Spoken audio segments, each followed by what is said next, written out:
Bonjour à tous et bienvenue sur ma chaîne YouTube. On se retrouve aujourd'hui pour une nouvelle vidéo où je vais vous filmer ma pile à lire du mois d'octobre. Voilà. Donc il y a un seul grand format et plein de petits. Alors il y a plein de tomes 1. Oui, je m'en excuse d'avance. Il y a plein de tomes 1 et pratiquement pas de tome 2. Pour la simple et bonne raison que c'est des livres dont les tomes 2 sortent soit là en octobre, soit sont déjà sortis. Donc avant d'acheter le tome suivant, j'aimerais bien lire le tome 1 pour voir ce que ça donne. Voilà. Alors donc pour ce mois-ci, donc pour le mois d'octobre, je me suis prévu Une vraie soulassante de Sabah Tahir, donc de chez PKJ dans leur collection poche. Voilà, best-seller. Et donc, vous allez voir dans la vidéo de dimanche, mais le tome 2 sort en octobre. Du coup, j'aimerais bien le lire en octobre pour pouvoir me le procurer en novembre, si tout se passe bien, si j'aime le premier tome. Alors, je sais plus du tout de quoi ça parle, donc je vais quand même vous lire le résumé. Voilà. Si jamais ça vous intéresse et si jamais vous vous basez, je suis désolée, les voisins font beaucoup de bruit, donc si jamais vous vous basez sur les résumés pour acheter vos livres.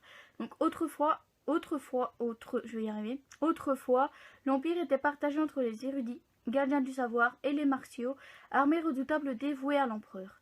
Mais les soldats ont pris le dessus, et désormais quiconque est surpris en train de lire ou d'écrire s'expose au pire châtiment.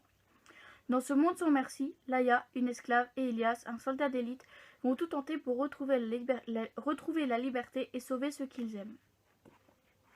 En plus, ça parle d'un monde où c'est interdit de lire, d'écrire, et je me demande bien comment nous on ferait pour vivre dans ce monde, nous lecteurs, comment on ferait. Et il faut dire aussi que j'adore la couverture qui est jolie. Ensuite, encore un autre tome 1. Donc, je me suis mis le tome 1 donc, de la saga Les Outrepasseurs de Cindy Van Wilder. Donc c'est au livre de poche jeunesse cette fois. Alors je sais que le tome 2 est déjà sorti parce qu'il sortait en septembre. Donc du coup, en fait c'était tome 2 que j'achèterais mais que je ne lirai pas maintenant. Vous comprendrez pourquoi plus tard. Mais bref. Donc en gros c'est des tomes 2 que je lirai. C'est des tomes 1 que je vais lire avant d'acheter le tome 2. Mais des tomes 2 que je n'irai pas maintenant. Faut pas chercher à comprendre. Bref. Donc là il y a un extrait du livre. Donc je sais pas si je vous lis ou si je passe au petit paragraphe après. Moi je vais vous lire tout. Jure-moi fidélité et je te protégerai. Nous le ferons tous. Nous, les outrepasseurs, tous ceux qui portent la marque. Regarde ces jeunes gens. Voilà ta seule famille à présent. Vous combattrez ensemble. Il baissa le ton de sa voix. Nos adversaires ne s'arrêteront jamais. Les fées nous pourchassent depuis 8 siècles, une éternité pour nous, un instant pour eux. Peter, un adolescent sans histoire, échappe de justesse à un attentat et découvre que l'attaque le visait personnellement. Emmené à Lion House, la résidence d'un mystérieux noble, il fait connaissance avec les membres d'une société secrète, les Outrepasseurs. Les révélations de ces derniers vont changer le cours de sa vie. Alors il n'est pas très long. Il fait un peu plus de 350 pages. Voilà. Et on a déjà la couverture du tome 2 là qui est en format poche. Et il sortait donc en septembre. Alors je pense qu'il va en sortir peut-être un tous les 2 mois, je ne sais plus. Je ne sais pas exactement vu que les 4 tomes sont sortis. Mais en attendant, j'ai trop hâte de le lire parce que j'entends beaucoup de bien de cette saga. Alors ensuite, je me suis mis... Alors là, c'est une saga très longue. Donc il y a 13 tomes. Le 13e tome est sorti là en septembre. Je pense que c'est le dernier. Alors ceux qui vont dire, ouais, 13 tomes, c'est beaucoup. Bah oui, c'est beaucoup, j'avoue. Et si je veux lire les 13 tomes, ça va me coûter un peu cher. Mais bref, donc j'ai prévu de lire le tome 1 de la saga Charlie Davidson de Darinda Jones, je vais y arriver. Donc le premier tome s'appelle Première tombe sur la droite. Voilà. Et voilà, donc le 13e et dernier tome est sorti là en septembre. Donc je pense qu'en achetant un tome tous les mois, je vais pouvoir au fur et à mesure lire la saga. Et encore peut-être pas tous les mois, peut-être une fois de temps en temps. Et je vais vous lire le résumé, même si je sais de quoi ça parle en fait, la saga Charlie Davidson. Voilà. Donc vous savez, ces mauvaises choses qui arrivent aux gens bien, c'est moi. Mon nom c'est Charlie et je suis la faucheuse. Les morts, je connais, j'en vois depuis que je suis née. Des fois, je les aide à faire des trucs du genre laisser un mot à leurs proches ou traquer leur assassin. Ça tombe bien parce que je suis aussi détective privé. Pratique, non? Ce qui l'est moins, c'est que les gens autour de moi ont du mal à y croire. Comme Swoops, l'agent avec qui je bosse. Je voudrais qu'il me lâche un peu la grappe. Cela dit, je pourrais le gérer si je n'avais pas d'autre chat à fouetter, comme ce bel inconnu qui vient me rendre visite toutes les nuits dans des rêves torrides et dont j'aimerais bien découvrir l'identité. Alors, j'avais déjà lu, je pense, peut-être un chapitre. Ou je sais pas, peut-être un ou deux chapitres, je sais plus vraiment. En e-book, mais en e-book, c'est très long. Je pense qu'il fait plus de 5000 pages en e-book. Donc, je préfère le lire là, qui fait un petit peu plus de 400 pages, que de le lire en e-book. Donc, on verra ce que ça donne. Alors, ensuite, je me suis mis encore un tome 1. Donc, le tome 1 de la saga Red Rising de Pierce Brown. Et le livre est un peu plié dans l'envoi, mais c'est pas grave. Donc, de Pierce Brown. Donc, pareil, au livre de poche jeunesse. Je lis beaucoup de livres de poche en ce moment, mais bon, c'est pas grave. Alors, je sais que le tome 2 est déjà sorti. Là, c'est des trucs, les tomes 2 sont déjà sortis, mais j'ai pas envie de l'acheter sans savoir si je vais bien aimer la saga. Donc, parce que ça m'est déjà arrivé avec la passe miroir, par exemple, où j'ai acheté la saga sans savoir si j'allais bien aimer. Darkest Mind, Cinder, où j'avais déjà les 2 premiers tomes, mais je savais pas si j'allais bien aimer.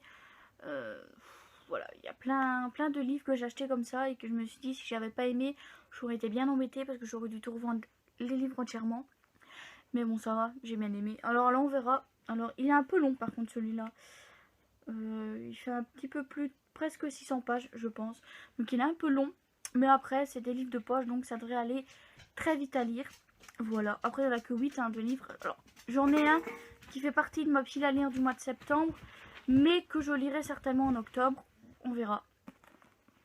Donc, je vais vous lire le résumé. Darrow n'est pas un héros. Tout ce qu'il souhaite, c'est vivre heureux. Mais les Orr, les dirigeants de la société, en ont décidé autrement. Ils lui ont tout enlevé, sa raison d'être, ses certitudes, jusqu'à son reflet dans le miroir. Darrow n'a plus d'autre choix que de devenir comme ceux qui l'écrasent. Pour mieux les détruire, il va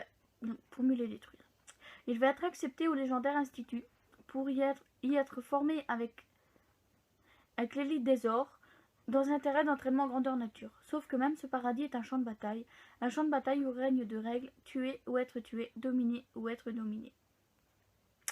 Voilà. J'ai entendu pareil, du bien, du mal, du mitigé, on verra. Je vais me faire mon propre avis et on verra. On arrive dans les 3 derniers poches. Alors là pareil, c'est un que vous n'avez pas encore vu parce qu'il fait partie de ma pile à lire de mon book haul du mois de septembre. Mais bref, comme Red Rising en fait, mais bon, je suis pas là pour commencer à faire un droite à gauche. Donc j'ai prévu de me lire Lady Helen, le tome 1, Le Club des Mauvais Jours de Alison Goodman.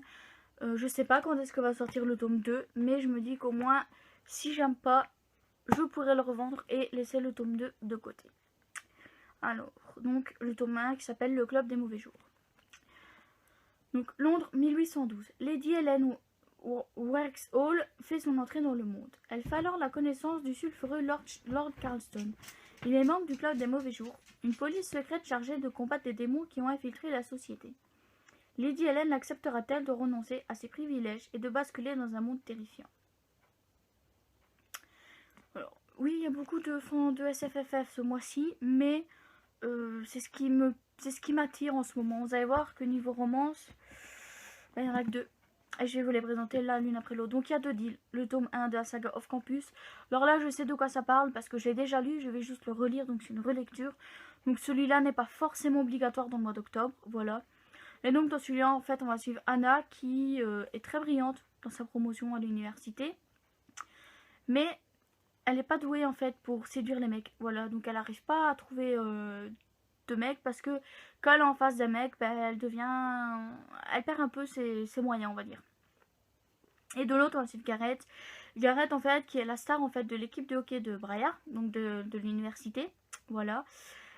Mais le problème, c'est que à côté, ses notes sont pas folichonnes. Et donc, du coup, il va rencontrer Anna et ils vont faire un deal. Donc, ils vont faire un deal un peu bizarre. C'est-à-dire que elle, en échange des cours, si elle accepte de lui donner des cours, lui en échange, il va lui apprendre à séduire un homme, tout simplement. Et vous vous doutez bien que c'est pas pour séduire forcément les autres hommes. Hein. Bon, voilà, vous doutez bien que... Voilà. Et il y a ensuite celui-là, Something About You, de Millie Black, donc chez E.H. Poche. Alors pareil, je l'ai pas payé, donc je m'en fous, celui-là, si j'aime pas. Mais bref. Donc pareil, c'est une romance. Alors j'avais lu le résumé à ce moment-là, mais ouais, donc Joe n'a pas l'habitude qu'on lui tienne tête. Il faut reconnaître qu'avec ses cheveux bleus, ses nombreux tatouages, son franc-parler, son expertise en mécanique, la plupart des gens qui la croisent détournent le regard, mais pas Andrew Anderson. Le bras droit de Madame Nichols, la puissante femme d'affaires qui vient de la recruter comme chauffeur particulier, aurait même tendance à la défier. Une attitude hautement risquée de la part de cet homme charismatique qui donne au costume cravate une toute autre dimension. Joe ne s'y trompe pas.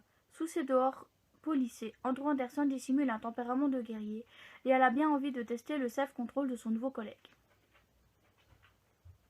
Et ça change un peu parce que d'habitude, en fait, c'est l'homme qui se laisse pas faire et la femme qui est un peu...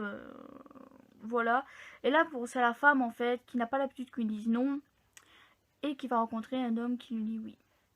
Voilà. Enfin, qui lui dit non, tout simplement. Et j'ai hâte de voir ce que ça donne. Alors ensuite, le dernier livre. Alors, je vous présenterai pas celui que je lirai peut-être au mois d'octobre parce que, ben, voilà, on verra.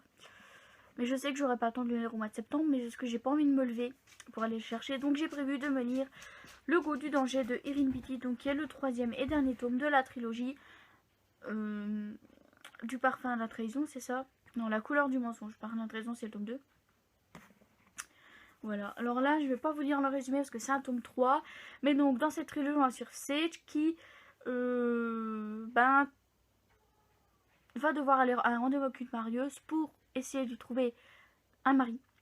Sauf que ben, la marieuse va rapidement comprendre que Sage est trop compliqué pour qu'on lui trouve un mari et elle va devenir apprentie marieuse. Donc de là elle va accompagner donc la marieuse avec les futurs mariés là où ils doivent rencontrer leur futur mari. Seulement il va se passer plein de choses en fait durant le voyage. Ils vont être escortés aussi par des militaires. Et c'est là qu'elle va faire la rencontre d'Alex. Et c'est peut-être bien la seule trilogie de fantasy avec une femme qui se met en avant. Alors non, il y en a d'autres. Où en fait ben, la femme est totalement badass et n'a pas besoin de l'amour d'Alex ou d'un autre ou de n'importe quel autre homme pour se sentir puissante. C'est-à-dire que oui, elle a Alex, mais c'est pas ça en fait qui lui donne la force de se battre pour ce qu'elle veut, pour obtenir en fait les choses qui vont changer le monde, voilà. Et je sais bien que dans ce tome 3, qui est le dernier tome, qui je pense est plus court que les autres, je sais pas combien. Non, il fait à peu près le même que le tome 2, je pense, à peu près. Et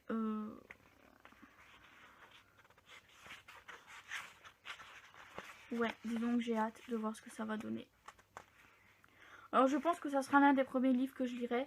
Et en plus de ça, les couvertures de ces tomes sont toutes trop belles. Et celle-là, elle est encore plus, avec un joli vert, enfin vert, bleu, turquoise en fait. Voilà, bref. Et ben c'est tout pour cette pile à lire qui, ma foi, est déjà pas mal. J'ai envie de vous dire. Mais voilà, c'est déjà pas mal pour cette pile à lire. Et je vous dis à dimanche. Non. Je me trompe. À mercredi pour une prochaine vidéo. Bye bye.